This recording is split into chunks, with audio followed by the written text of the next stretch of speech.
तेलंगाना के chief minister के चंद्रशेखर राव ने वज़ीर-ए-आज़म नरेंद्र मोदी पर अपने किसी भी इंतखाबी वादे को पूरा न करने का इल्ज़ाम लगाते हुए मरकज़ी हुकूमत के खिलाफ एक वसीतर महाज खोल दिया है। उन्होंने तेलंगाना की तरक्की को रोकने के लिए मरकज़ी हुकूमत को जिम्मेदार ठहराया। उन्होंने बीजेपी के मुकामी कायदीन को चैलेंज किया वो दरियाए कृष्णा के पानी के तनाज़ात को हल करने और पालामुरु रंगारेड्डी लिफ्ट इरिगेशन स्कीम की मंजूरी जैसे देरीना मसाइल को वज़ीर-ए-आज़म मोदी के सामने उठाए।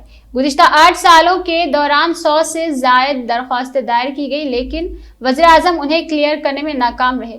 चंद्रशेखर राव ने विकाराबाद में इंटीग्रेटेड डिस्ट्रिक्ट कलेक्टर कॉम्प्लेक्स का इफ्तिताह करने और एक मेडिकल कॉलेज का संग बुनियाद रखने के बाद अपनी तकरीर के दौरान ये इल्ज़ाम आयद किए हैं।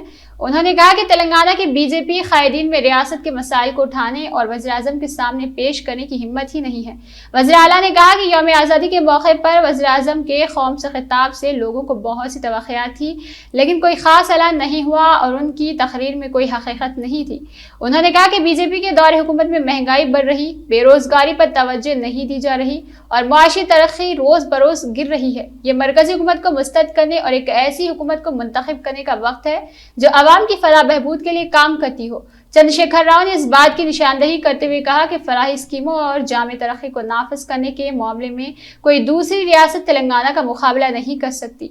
उन्होंने कहा कि वो चाहते थे कि विकाराबाद के मुकामी एमएलए और एमएलसी मर्द और खवातीन को पड़ोसी रियासत कर्नाटक के मुतालियाती दौरों पर ले जाए ताकि तेलंगाना में नाफिज किए जाने वाले फलाही अहकामात का बीजेपी की हुकूमत वाली रियासत से मवाजना किया जा सके। उन्होंने याद दिलाया कि रायचूर के लोगों ने वहां के मुंतखब अवामी नुमाइंदों पर दबाव डाला था कि वो या तो जिला को तेलंगाना में जम करे या रियासती हुकूमत के फलाही अहकामात को नाफिज करे।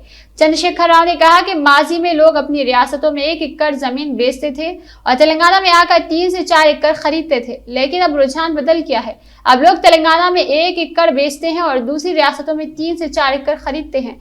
उन्होंने मरकज की बीजेपी हुकूमत पर जमकर हमला बोलते हुए कहा कि 8 साल हो चुके हैं और बीजेपी हुकूमत ने अवाम से किए गए एक भी इंतखाबी वादे पर अमल नहीं किया है। उन्होंने कहा कि उन पहलुओं पर हर गांव के लोगों को बातचीत करनी होगी।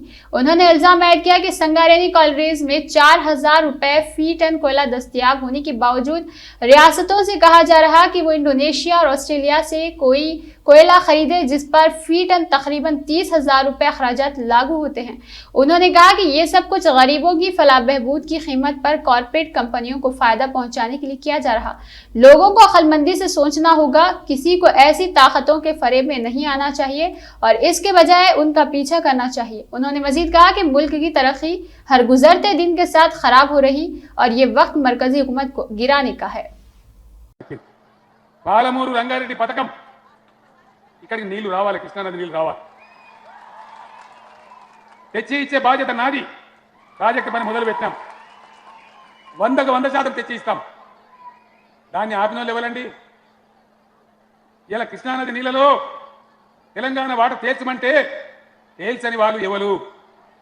ఎవడైతే నా బస్సుకు బీజేపీ జెండా అడ్డం పట్టుకొని వచ్చిండో తేల్చనోడు వాడే, పెండింగ్ పెట్టినోడు వాడే.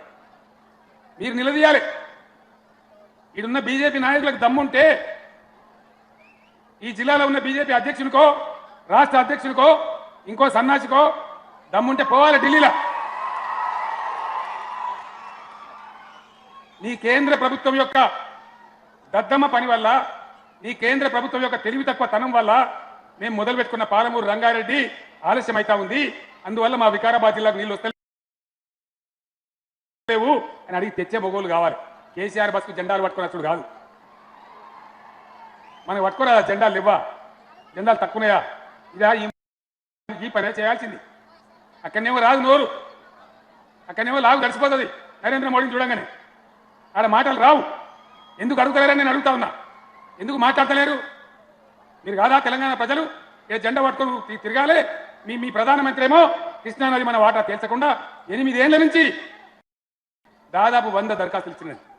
అయ్యా మేము కరువులో ఉన్నాం, బాధలో ఉన్నాం, మాకు ఎన్ని నీళ్ళు ఇస్తారో చెప్పుంది, మేము దాని ప్రకారం ప్రాజెక్ట్ కట్టుకుంటామంటే కాలికి పెడితే మెడకు పెడితే కాలికి పెట్టి ఇవాళ ప్రధానమంత్రే మనకు శత్రువు అయిందని చెప్పి నేను మనవి చేస్తా ఉన్నా.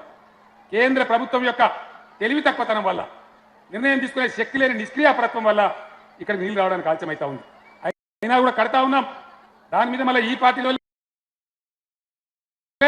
రకరకాల కిరికిరి చేసి కోర్టులలో కేసులు పెట్టి మనకు నీళ్లు రాకుండా చేస్తా ఉన్నారు. అయినా నేను ధైర్యంగా ముందుకు పోతా ఉన్నా. తప్పకుండా కడతాం. ఆ విధంగా నీళ్లు కూడా తెచ్చే బాధ్యత నాది.